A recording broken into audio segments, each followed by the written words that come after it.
जय श्री राधे, जय श्री कृष्ण। मंदिर श्री बंसी वाले महात्मा यूट्यूब चैनल अम्बाला शहर की ओर से हम आप सबका हार्दिक अभिनंदन करते हैं।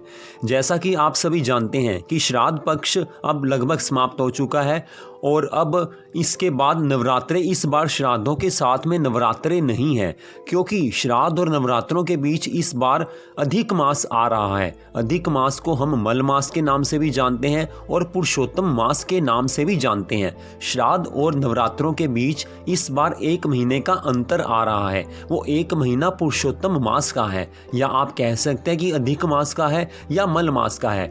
तो वह महीना इस बार 18 सितंबर से 16 अक्टूबर तक चलेगा। 18 सितंबर से 16 अक्टूबर तक इस बार अधिक मास आ रहा है और यह अधिक मास हर 3 साल में एक बार आता है। और ये अधिक मास इस बार आश्विन मास में आ रहा है और इस बार आश्विन मास 2 होंगे। तो इस हिसाब से इस वर्ष 13 महीने आ रहे हैं। आश्विन 2 हैं इस बार, इसलिए इस वर्ष में 13 महीने हैं। तो मल मास अर्थात अधिक मास जो यह 1 महीना है, ये 12 महीनों के अलावा अलग से है और इस मास का कोई स्वामी नहीं था। कोई देवता इसका स्वामी बनने को तैयार नहीं था, क्योंकि इसको शुद्ध नहीं माना जाता।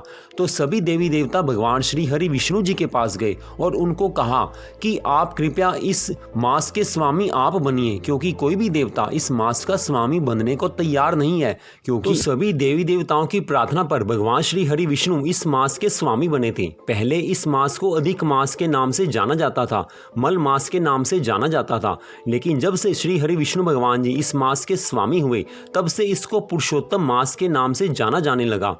और इसकी कथा भी इस प्रकार है कि इस पुरुषोत्तम मास का निर्माण कैसे हुआ।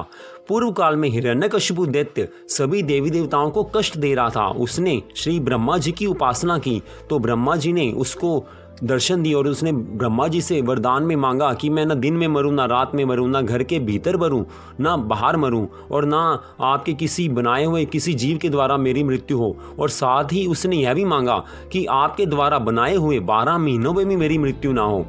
तो हिरण्यकशिपु का वध करने के लिए ही इस 13वें महीने का निर्माण किया गया था, जिसको कि पुरुषोत्तम मास, अधिक मास या मल मास के नाम से जाना जाता है। तो यही वह पुरुषोत्तम मास है। और इस मास में हम कोई भी शुभ कार्य नहीं कर सकते। हमारा कोई भी घर का कोई शुभ कार्य इस महीने में नहीं किया जाता।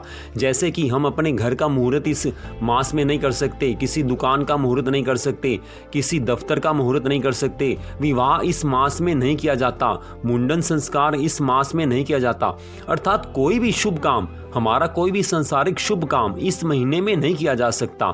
इसमें शास्त्र हमारे कहते हैं कि इस मास में कोई भी शुभ कार्य बिल्कुल मना है, सख्त मनाही कही गई है हमारे शास्त्रों में इस मास में किसी भी शुभ कार्य करने के लिए।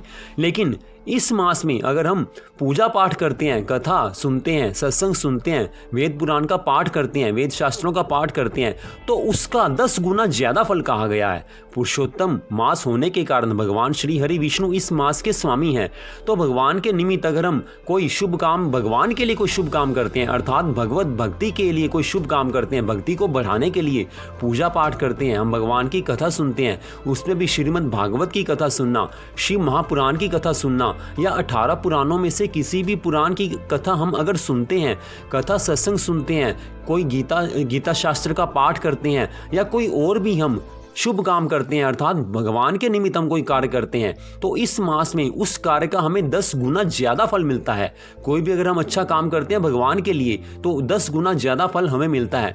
तो इस मास में सभी जिनको इस मास की महत्वता का पता है, वो सभी लोग इस मास में भगवान के लिए ज्यादा कार्य करते हैं, भक्ति भावना उनकी बढ़ जाती है। क्योंकि सबको पता है कि अगर 10 गुना ज्यादा फल मिलता है, तो हर कोई ये चाहेगा कि भगवान की भक्ति हम करें ताकि हमें भी 10 गुना ज्यादा फल मिल सके। तो इस मास में हम सबको भगवान की भक्ति ज्यादा करनी चाहिए और कथा सुनने की कोशिश करनी चाहिए कि हम ज्यादा से ज्यादा कथा सुन सकें, पूजा पाठ कर सकें। इस मास में सुबह जल्दी उठकर नहाना चाहिए और सूर्यदेव को जल अर्पण करने के बाद भगवान श्री हरि विष्णु जी की पूजा करनी चाहिए, तुलसी माता की पूजा करनी चाहिए, गंगा जी को याद करना चाहिए, सभी देवी देवताओं को याद करना चाहिए, भगवान श्री हरि विष्णु जी की कथा सुननी चाहिए, वेद पुराणों का पाठ करना चाहिए।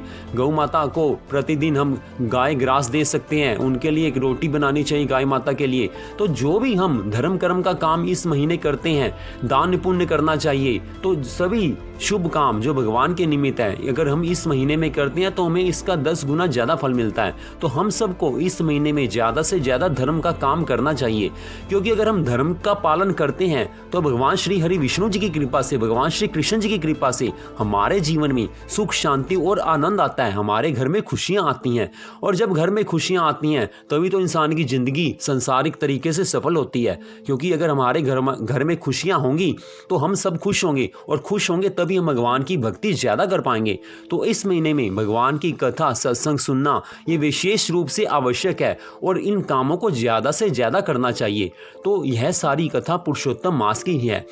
अब हमारे मंदिर श्री बंसी वाले महात्मा यूट्यूब चैनल की ओर से आप सबके लिए एक विशेष कार्य हम कर रहे हैं कि इस पुरुषोत्तम मास का महात्म भी है। इसमें 31 अध्याय हैं। पुरुषोत्तम मास महात्म्य की कथा में 31 अध्याय हैं। तो हम 18 सितंबर से 16 अक्टूबर तक प्रतिदिन रोज एक अध्याय का हम पाठ किया करेंगे, और उसको YouTube चैनल पर हम डाल दिया करेंगे। तो आप प्रतिदिन एक अध्याय उसको सुनिए, और पुरुषोत्तम मास में भगवान की भक्ति अवश्य कीजिए। एक अध्याय का पाठ हम प्रतिदिन अपने YouTube चैनल पर डालेंगे, आप उसको सुनिए, क्योंकि पुरुषोत्तम मास में पुरुषोत्तम मास महात्म्य का पाठ करना और सुनना सबसे ज़्यादा कल्याणकारी कहा गया है। तो आप कृपया उसको जरूर सुनिए, जो कि हम 18 सितंबर से 16 अक्टूबर तक इस अपने चैनल पर हम जो वीडियो हम डालेंगे तो उसको आप जरूर सुनिए। यह सारी कथा आप मंदिर श्री बंसी वाले महात्मा यूट्यूब चैनल अम्बाला शहर की ओर से सुन रहे थे। हमारी कोशिश यही रहती है कि भगवान की कथाओं का ज़्यादा से ज़्यादा प्रचार किया जाए और आप तक पहुँचाई जाए, क्योंकि अगर हम भगवान की कथा सुनेंगे, सत्संग सुनेंगे, भगवान की भक्ति करेंगे, तभी तो हमारे जीवन में खुशियां आएंगी। क्योंकि धर्म के ऊपर चलने से, धर्म का मार्ग अपनाने से हमारे जीवन में मंगल होता ही होता है, हमारे परिवार में खुशियां आती ही आती हैं। तो मंदिर श्री बंसी वाले महात्मा यूट्यूब चैनल की ओर से हम आप सबका हार्दिक धन्यवाद करते हैं कि आपने इस कथा को सुना, और हमारी आगे आने वाली पुरुषोत्तम मास के महात्म्य की कथा को भी आप जरूर सुनिए। आप सबका बड़ा बड़ा धन्यवाद। जय श्री राधे, जय श्री कृष्ण।